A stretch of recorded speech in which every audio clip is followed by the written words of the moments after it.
Happy birthday Kabiga Happy birthday Isenupa Moto kita, Moto moto na Moto moto. Moto na na Moto, dia banyak moto. Wow Napay gini Khá giàu nè.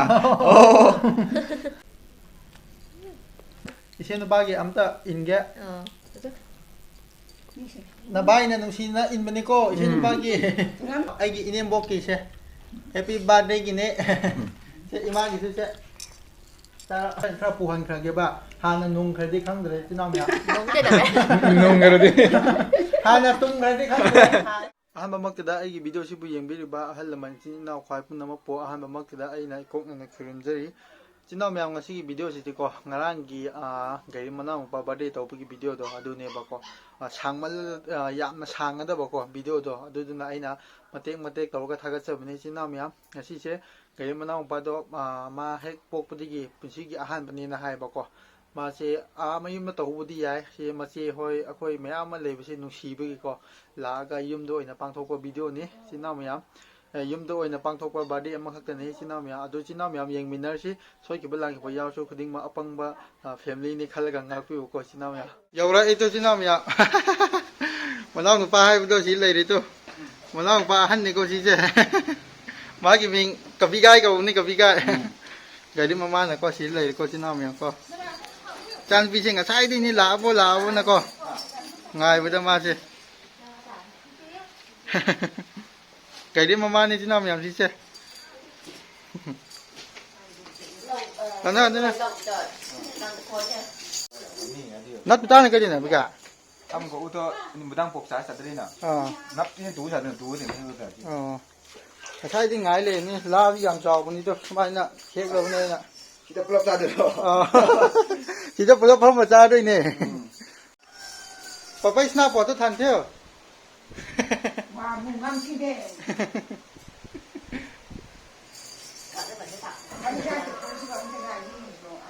Ibu pada suruh je nak. Itu pada ke, apa kain pada yang Hojik se chinaw miyam garim hoi moi manang pa hoi chu lai ba ko ado hojik se ibani se garim manang pa ga ibani se isen pa ha batare ko ma ga hojik se cake macha mak ta lei ba sak ke ba ko hojik cake lei ba sa lu ge hojik se ai na ko chinaw miyam ai gi isen pa ga ha batare ko ma gi slipper ama ma gi birthday gi gift oina pi re ge ba ko ai gi ni he na leirak pa ga budi tham mani ado sumtong gi tong na de asum tham ma lei re ke yengo birthday gift ni ko yengo tong ei yengo chan dre di khang dre ko ai khong yam chaw we ba cha bro Đây phải đây em. phajaro bo pamjare Thank you. thank you Cái này họ đi kẹt lâu quá sẽ. chalo kari manang pa si yam nai bani ko sinaw mya pan nupa da hai yam na cham jaba hai batare ko an no thai lau du to met o nga o phagai bo lai bada ban ta sigi lam ji yam phajab ni ko sinaw mya som da yeng thok ba kan da ko yam hai bani ko singa ni yeng ko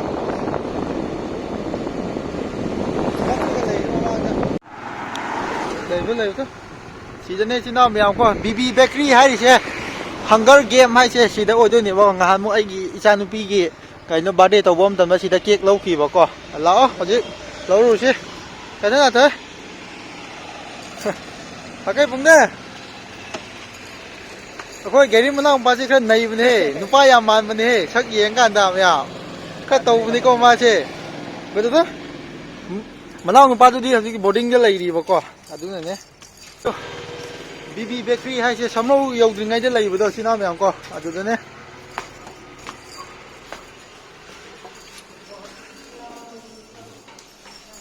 chặt con nhá mà lấy cho thầy con phá không này em ra hỏi đi miệng hỏi thầy con phải thay thầy con phải rau thế nào kia chứ anh ấy lấy vào co mỗi mà nung đã tốt vào lấy vào đi khăng thế có cái hàng cái gì thế sister nói gì kia chứ tốt vào lấy cho bỏ hay sao bây giờ kia thì sao ninh mà lùi mà thế thay đi thì vợ kia hay chứ bây giờ anh giáo thế chứ Hay giờ chứ. Thêm bằng thế hả? Đang tàu hàm chứ có mà. Hay cũng bây giờ không làm đi thế. Không làm cái này. Hay cũng mà sao hay dầm nào mới có bài này mà cái. Hay dầm sáng số cả. Hay tàu ready made có hay cái này như thế này mà. Đi xe xin nó miếng kia mà đi lâu rồi bao co. Sau bắt sau được đi khang dress some mà tàu này bao co. Xin đi chocolate cái này hay bao co. Đi xe xin nó miếng kia tôi lâu rồi. Đó kia tôi lâu rồi. Yếm hẳn lại bao co. Đó yếm hẳn lại bao co. Rồi nó không yếm nhiều không cầm nó có yếm bên đây chỉ có xin nó miếng.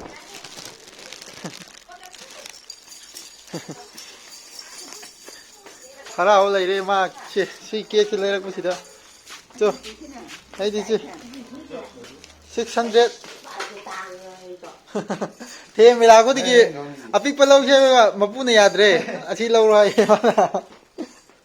जे जा दिक रे दा मरा पता जानु पीदा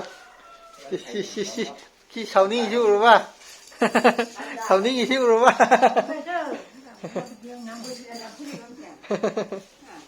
cake तो नहीं मामा ने तो उसे गंग तो कौन दा गंग तो फाई का बांग रे ना फाई जी से ना फाई बांग ये से लोग थोड़ा मांให้ยังหันแล้วใช่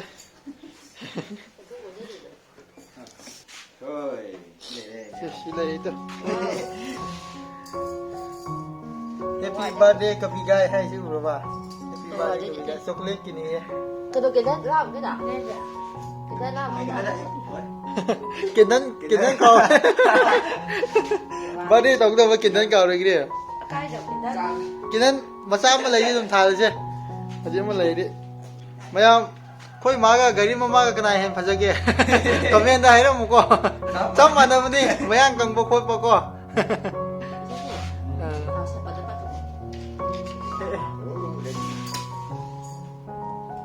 มายามหจิเช่ค่อยเช่นนุปากีให้บุตรเลยก็เช่นนุปากีหานะเก๊กที่หานะก็อันนี้ให้บุตรเลยดูไอ้ตาดิเขารู้สิมามายามสักโลบาร์เดย์กี่ Birthday to you จะไปชวน น่าจะยังชวนดู Happy birthday to you Happy birthday กับพี่กา Happy birthday ที่เช่นนุปา mua tao cái đất Monto na Monto. Monto na nene. mua tao nhưng mà tao cái mua tao Cái đó thì em tù luôn. Cô bây giờ tới tới suy nạ ban cười nạ. Hầu tông. Hầu đi ai đi ra ninh muốn lời đấy. Cái đó đi. One, two, three. Oh. Cái đang rớm lên đi. Xẻ đậm lên không. Hầu chính là gì cái ba đề xe ai gì xe nó ba gì có han ba phần chi đã. Han ba này tàu ba xe xin lao cả. Là chi xe. Phải thôi. cái cũng được Cũng được. Ai chú mà thân thì đi ai gì ba đề chơi chơi là tàu này xin lao mày à. Cái này mua ra chơi là tàu đi này chú. đập bản chỉ đập thôi đã trên đó Wow, tu đi cũng thôi. Mày khả năng con đi bay đi rồi. Mày khả cái chơi. Nó bay gì đi? Cái sao nè. hay tại vì pha Trong cái tụi thế. Ai cho kita. Sang ra rồi khát ống tươi hả? quá Sao về he. mà là những cái gai pha rồi chứ Xe nó ba gì ấm ta in cái. hàng ấp rồi không bị gai chắc Gặp hà lâu tông thì. pha rồi tức mà bị gai cả Dạ, đi ra. Na bay na nung sina in ba ni ko, isa ni pagi. Ay la, kay rin mismo in kasi masidi. In kita. Tama lang mo. Siya na toyin ka. Dure sa babayam ta. được đó Siya. Chocolate. Ay ka. Hada no, hada yo. Hada yo. chocolate này nè cho ai cũng bị Hay gai hay gì được. Isang hawin din daw niya. Tất cả mình nhà rồi ba này. Rồi nó bị giống là thay Theo tao cao. tôi. khách sạn này em biết có chứ gì